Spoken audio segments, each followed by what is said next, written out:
Welcome to the Wick'd Surf tutorial video on how to take care of your surf gear.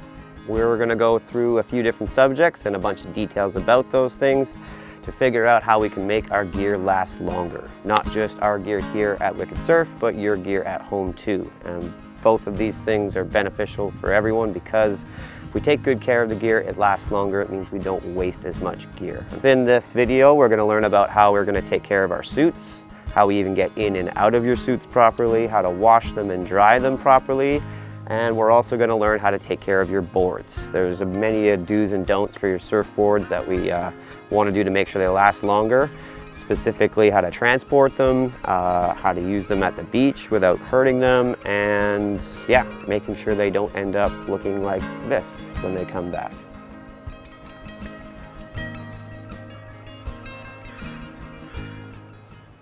Let's get to work. Once you get to the parking lot, grab your tote, pull your gear out, and it's time to put your suit on. All you need is a clean surface. Anything that's not the ground, it's going to be a fantastic place to put your suit on. Now that your suit's out of the tote, put your clothes in the tote. When you're putting your suit on, make sure you do it one step at a time. Do not try to get the whole thing all on at once. It will not work. Then grab that back zip and use the Velcro to secure that suit tight. Now that your suit's on, we're going to put your boots on. Roll your suit up from the bottom cuff there so you can slip on your boot, zip it up, and roll the suit over top of the boot. You want water to stay out of your boot. Now you got your suit on, time to grab the boards. Grab them out and pick them up. Do not leave them on the ground. You're going to carry them right to the beach. There's two easy ways to carry the board by yourself. Either slip it right on top of your head, finding the center point, making sure it's easy to carry a long distance, or if you don't have that far to walk, just go ahead and grab it, throw it over your hip on your waist. That's another easy way to carry it by yourself. Now you got yourself heading out of the parking lot to the beach. Have a look beside you when you're walking down these trailheads here. There are signs there to tell you about other things you may not be aware of. Once you hit the beach, you're going to see the waves. You probably get pretty stoked. Check the waves first, but don't do this. All these things are bad for the board. We don't need to sit on a board. It's not a bench. It's actually just for the water. So put the board down with the fins up. Take a look at the waves before you go. Your leashes will be wrapped up when you get them from our shop. Have a look at how they're wrapped up so when you unwrap them, you know exactly how to rewrap them. You're going to put your leash on your back leg, pick up your board again, and carry it to the water's edge. If you decide to drag it, you're going to do some damage to the board. These are very bad things to do. Don't drag boards. They're expensive and fragile. Not good things to drag on the ground. I didn't know I couldn't do that. Now that you see the water, carry your board right to the edge of the water, grab it by the tail, and hold the tail of the surfboard, not the leash. The leash is not the tail. The tail is the end of the board. The leash can do a lot of damage to you if you walk into the water with waves coming at you, yanking your board backwards. Bad for your fingers. Google leash cotton fingers. You'll find some funny images. Catch a couple waves, have your fun, stay low, keep your eyes forward. Make sure when you get to shallow water, you don't try to stand on the board all the way. Those fins will hit the ground and they will break off. That's not fun for anyone. Grab a seat at the end of your wave, make sure it's nice and safe and easy, and then at the edge of the water, you're going to want to wrap your leashes up. This will prevent you from dragging leashes on the ground. Do not do that. Sand is abrasive, it damages things. Wrap it around the tail, find a good way to secure it so you know it's snug and tight. Then carry it directly from the water all the way back to your vehicle. Once you're in the parking lot, you're going to unload the boards from your arms back into your vehicle. On the roof, in the back, make sure if you're on the roof, stagger your boards. Do not try to slam them on top of each other. It will not work good. And especially don't leave boards anywhere they can get damaged. Behind a vehicle in any form, especially on the ground, is not good. And do not stand your board up. It can fall down if you stand it up. Now that the boards are safely put away, it's time to rinse off. You probably got dirty walking back up that beach, so rinse off your boots especially, but don't forget to rinse off the rest of the suit too. It's covered in salt water. So these free showers at the beach will help you clean those suits up nice and easy. Again, you want to stand on a clean surface, especially now that you're pulling your suit off, because to pull this suit off properly while it's wet, you need to peel out of it like a banana peel. You want to flip it directly inside out, never tugging and tearing at the wetsuit. Grab it at its nearest point and roll it off nice and gently. Because you're standing on it and it's standing on a clean surface, it's not going to get damaged or dirty. So now when your suit comes completely off on that clean surface, it goes right into the tote, nice and clean, ready to be rinsed and washed off. Knock off the excess sand and pine needles off your boots. Keep the soles facing up. Your tote's done. You're done. Good job.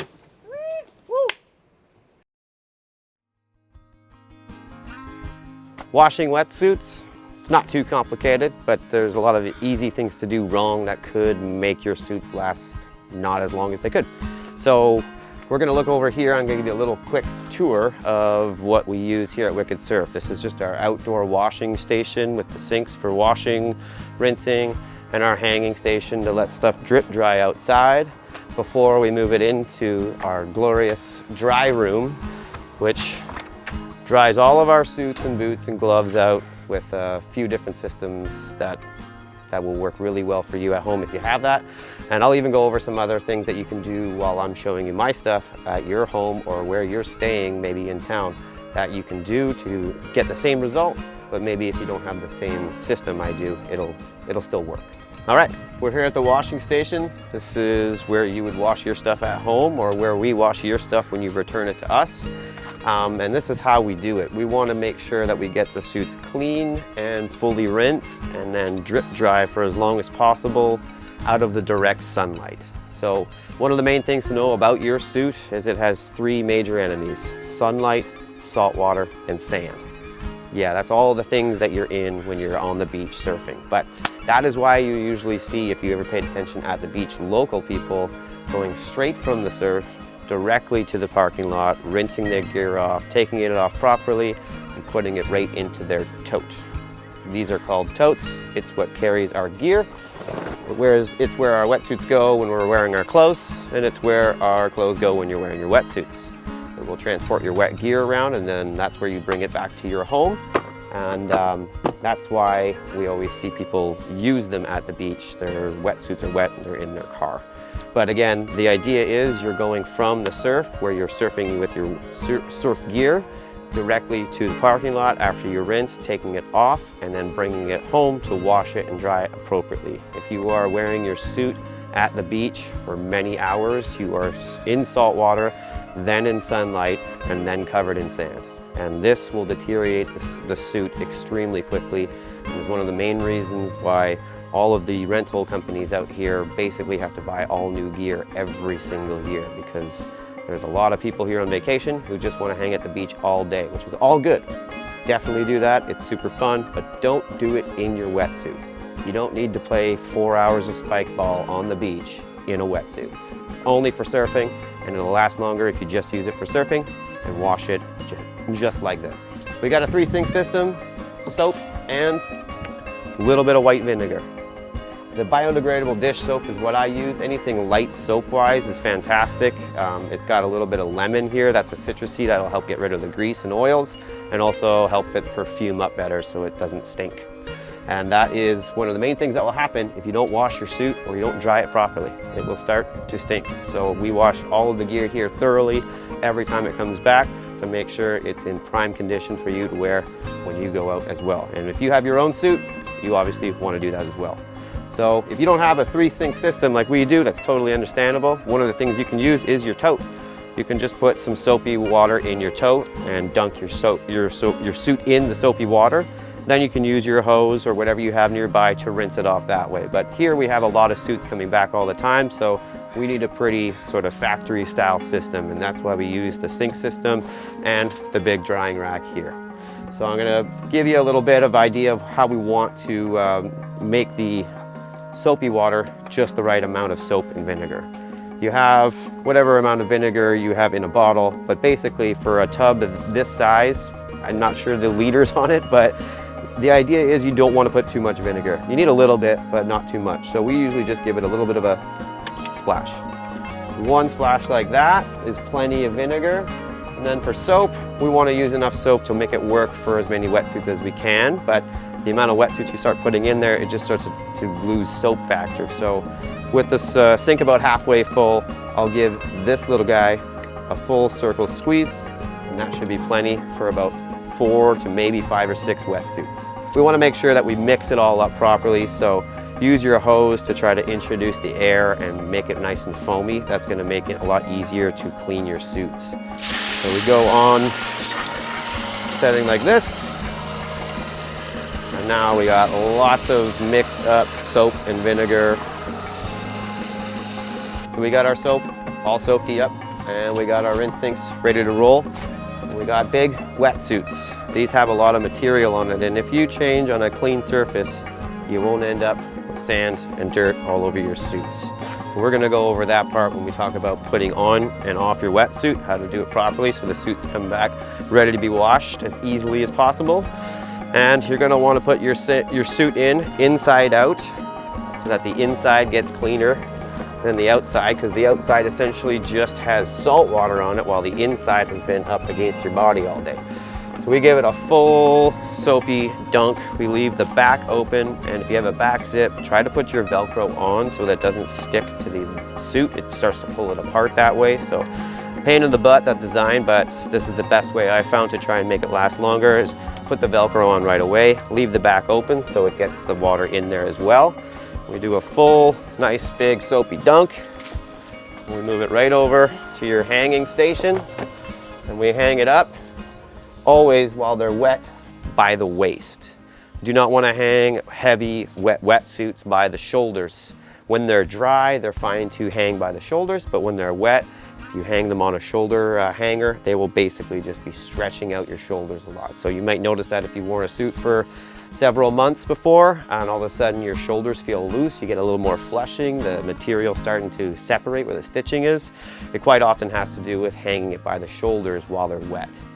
So this is the first stage. We get them all soapy, and then we hang them by the waist to drip off as much soap as we can before they enter the rinse water. Full dunks.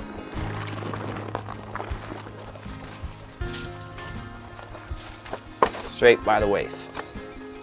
Now, if you guys have ever had boots before, you know that they can get funky fast and easy. So even if you don't have the ability to wash your wetsuit and maybe you can only rinse it, do your best to wash your boots, because they need to be washed and dried more thoroughly even than your wetsuit realistically, because they can just get way too funky, way too easy. So if you're renting from us, we're gonna have clean boots. They're not gonna be funky when you get them, but if you have them for several days and they're always wet and never getting dried, that could easily happen. So try, if you don't have a drying way, or a way to dry your boots, to just put a little bit of soap, spray some water into your boots, and leave them with the soapy water after you shake them up for a while. This will help clean out your boots, so at least if they're not dry, they won't be getting moldy and funky.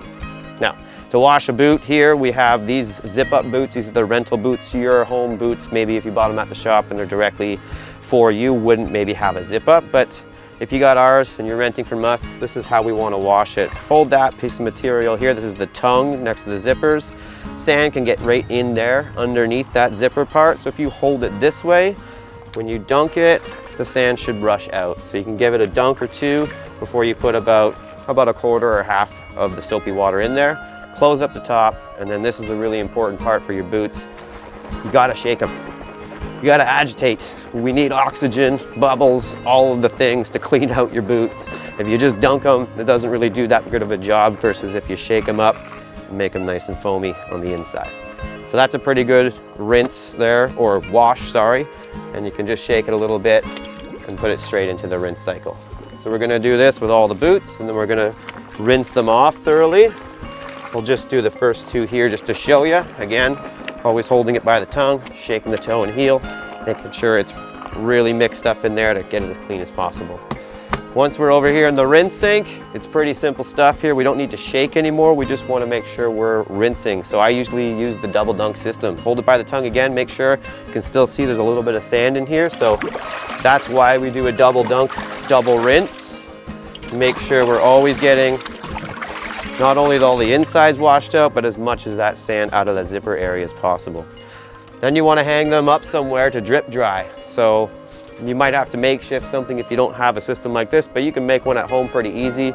These are just pieces of wood sticking on another piece of wood and sticking up on an angle so that you can put your boot on with the toe sticking up to allow gravity to pull water out and drip it out that way. To dry it out as much as possible before it goes into the dry room. So if you don't have a full-on double dunk system here with 2 sinks, remember if you used your tote to make the soapy water, all you really need to do is use your hose or whatever you got to give it a thorough rinse that way. Just remember that if you got kind of boot like this, to try and get as much water up here as you can to drain out that sand. That way the zippers don't get stuck as much and they last longer. So that's the boots. Now we got some suits sitting here. They're pretty soapy. And suits are big, they have a lot more material than boots do. So if we just go straight from soap right into rinse, that rinse water is gonna get really soapy really fast. So what we do here is we make sure that we do all the boots rinsed and washed first while these ones sit soapy and dripping. And then we'll take our hose. We're just gonna give them a pretty good once over spray on all sides. That way our rinse water will last longer and we waste less water. We use the setting on the hose to make sure that it's got the most efficient water coming out of it, not like a jet stream, and we're not wasting any more water than we have to. We just rinse it off, get all the soapy stuff off of every side we can see.